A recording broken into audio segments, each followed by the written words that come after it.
dogs require a high protein diet for a number of reasons. It could be a health condition. It could be that they are a working dog that needs that extra protein to help build their muscles and maintain their muscles.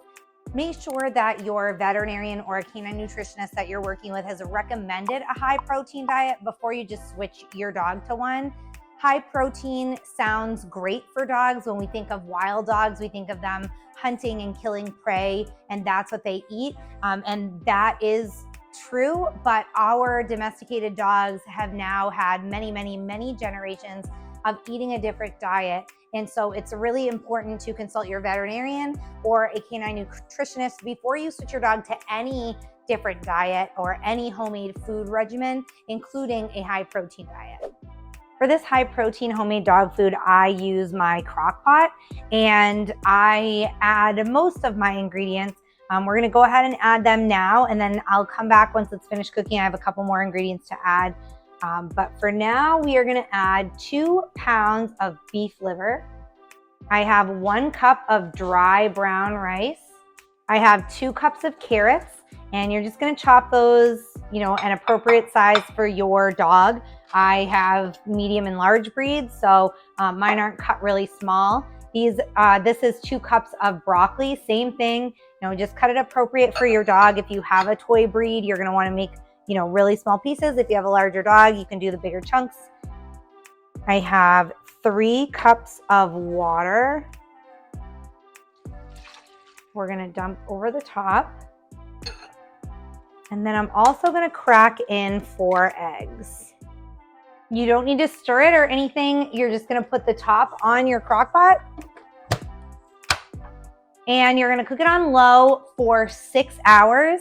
If you're home and you're able to give it a stir every couple of hours, that's great. But if not, it's all gonna cook together and you can stir it all up. The vegetables are gonna be nice and soft and everything's gonna be really easy to mix together once it's finished. So, like I said, if you have the time every couple of hours, you can stir it. But if not, once it's finished after 6 hours on low, you can stir everything together. And again, like I said, we have a couple more ingredients to add. We're gonna add some Greek yogurt and some coconut oil once it's finished cooking. I set my slow cooker to cook overnight while I was sleeping. So now my food's it's cooked all the way, but it's also cooled off. So I'm gonna mix it up a little bit, cut up those chunks of beef liver, mix everything all around. And we're gonna add our final 2 ingredients. I have 1 cup of plain Greek yogurt. You wanna make sure the yogurt's plain. If it's flavored, it has added sugars and ingredients that your dog doesn't need. So you wanna make sure you use plain Greek yogurt. And then I have 4 tablespoons of coconut oil. I melted mine in the microwave for about 30 seconds just so that it'll mix in easier. If you are adding these ingredients when your recipe's still hot, obviously you don't have to do that. You can save yourself the step of melting it because the heat from the food will melt it and it'll all mix in there. Once the food is cooled completely, you can serve it to your dog. I recommend serving about 1/2 cup for every 20 pounds of body weight. Of course, that is just a guideline. You really need to consult your veterinarian or a canine nutritionist to make sure that your dog's getting the proper size.